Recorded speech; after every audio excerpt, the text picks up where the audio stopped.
Now, knowing what I know about boxing, I know that if Lucas Matthysse was to defeat Emmanuel Tranzformer Taylor on the undercard of Canelo versus Chavez, that he'll likely be ranked definitely by the WBC. I mean, I'm sure he'll be ranked by all the organizations.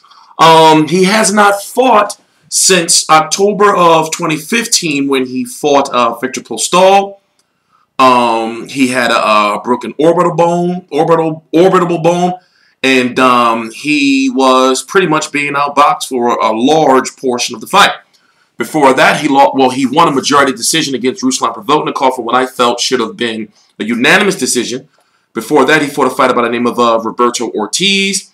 Then before that, he had that war, which was fight of the year, in my opinion, against John Molina Jr. And then before that was that loss to Danny Garcia, and that was when the fear factor of fighting a Lucas Matthysse, had ended. Remember, at one point in time, he was feared. They were like he was going to decapitate Danny Garcia and all kind of crazy-ass shit. And Danny Garcia actually outboxed him.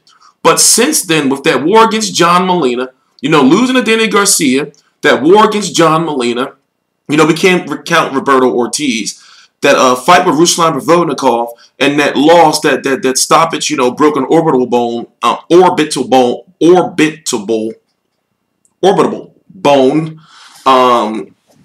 injury he took against Victor Postol. You have to think that, he's been in some wars, and if I'm correct, what is he, about 35 years old or 34? He's getting pretty up there in age. So now he's saying that he's going to be staying at 147 pounds, and 140 is no more. Remember, Danny Garcia, John Molina, Roberto Ortiz, Ruslan Provodnikov, and Victor Postol was all at 140 pounds. And looking at it, he hasn't fought above the 140-pound limit since he fought Vivian Harris back in 2010.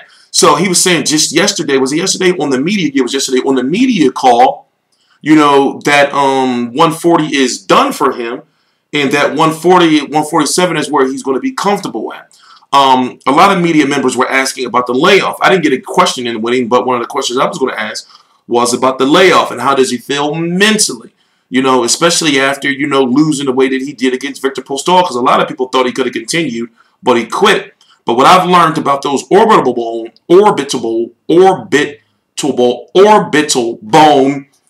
injuries is that they can cause you double vision. Like you often see when fighters get that type of injury, they're like rubbing their eyes, and they usually say that they see double or maybe triple fighters.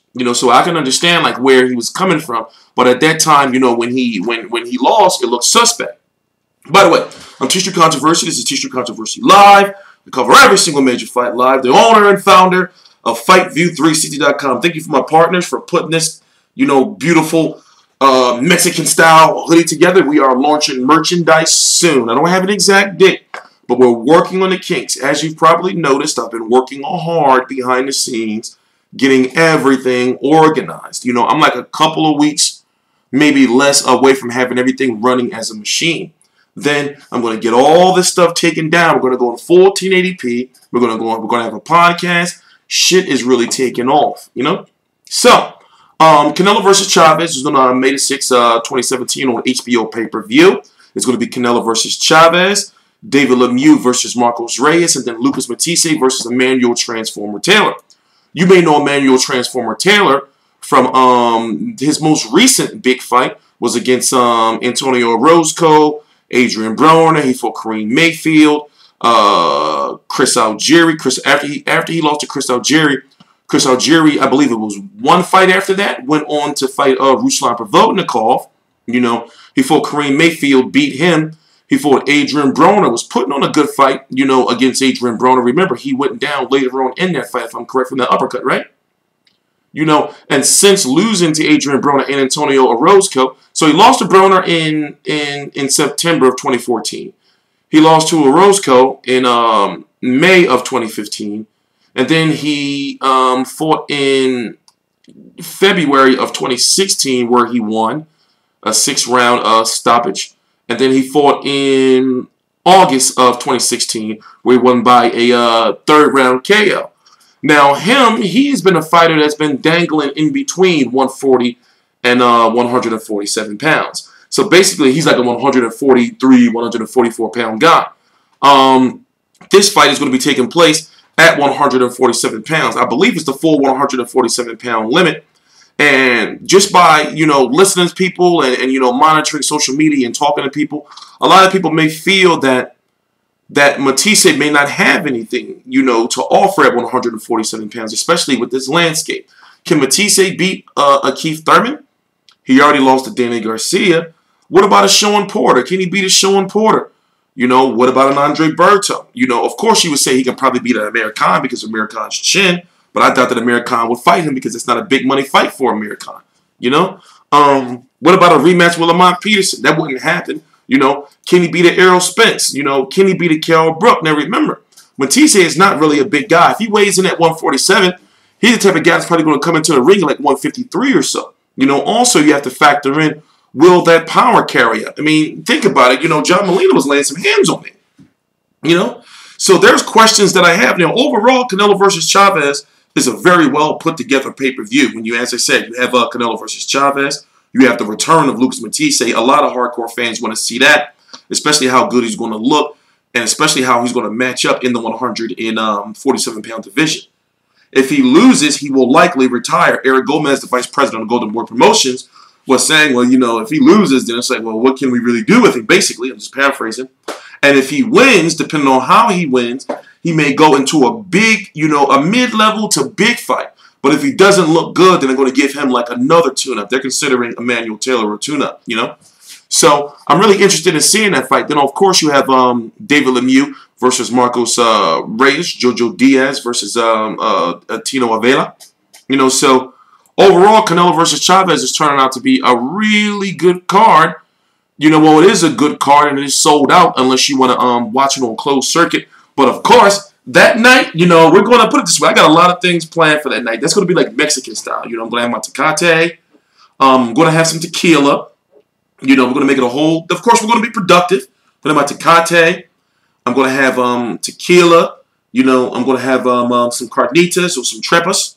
We're going to go full Mexican style for that. I'm going to get me a sombrero. What's that? A Monte Clara blanket? The blanket that, the Mexican style blanket that has like, either like, it has like usually like powerful animals on it.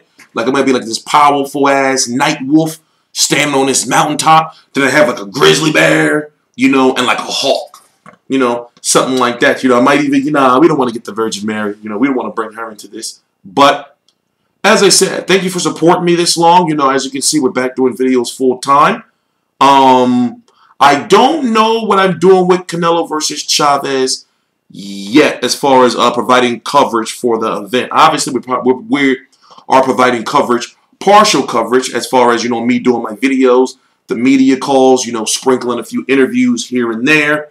Also, I'm determining whether I'm going to do something for Fight Week, whether I'm going to send somebody out there. The time to send somebody to the fight or to go to the fight is already dead and gone. So, I just wasn't comfortable with doing that at the time, especially with as much as I have on my plate. But going forward in the future, if you're interested in helping out and covering fights in any way, shape, or form, especially if you're down here in San Diego where Canelo works out, please feel free, to email me at editor. That's EDITOR at FightView360.com. Trust me, I understand. Like, listen, if you're working with somebody else, it's like that now. If you're working with somebody else and you don't like the way they're treating you, then talk to me. We can work something out. But however, you gotta work. And I will make sure that you're compensated. I will make sure that you're promoted. So understand that what I've done over the last year and a half, it takes some people a lifetime to do. My website is serious business. Go down and click the link right down in the description box. 2 different entities. This channel is my channel, of course, where I do, boxing and everything.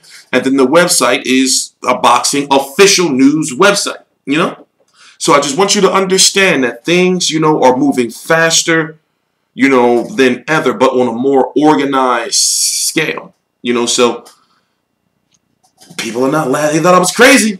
They don't think I'm crazy anymore. They're not laughing anymore. So as I said, hang in there. We're getting the studio done. We're going full 1080p, soon. I want to have it done before I go to Crawford versus Diaz, which is on May the 20th. But it'll definitely be done before Kovalev versus, or Ward versus Kovalev 2. All right? So, Matthysse versus Emmanuel Tranzformer Taylor on undercard of Canelo versus Chavez, May the 6th, 2017. It's going to be at 147 pounds. If Lucas Matthysse wins, I'm pretty sure he'll be ranked somewhere high in the sanctioning bodies, meaning the WBC, the WBO, the IBF, you know, and the WBA. Definitely the WBC is going to rank him. If you're interested in merchandise, just hang in there. We're working on things. We're just doing, this is like a marketing thing, you know, so we're doing our little Mexican themes. We also have a lot more gear coming. I have a lot more gear that you haven't even seen yet. Please subscribe.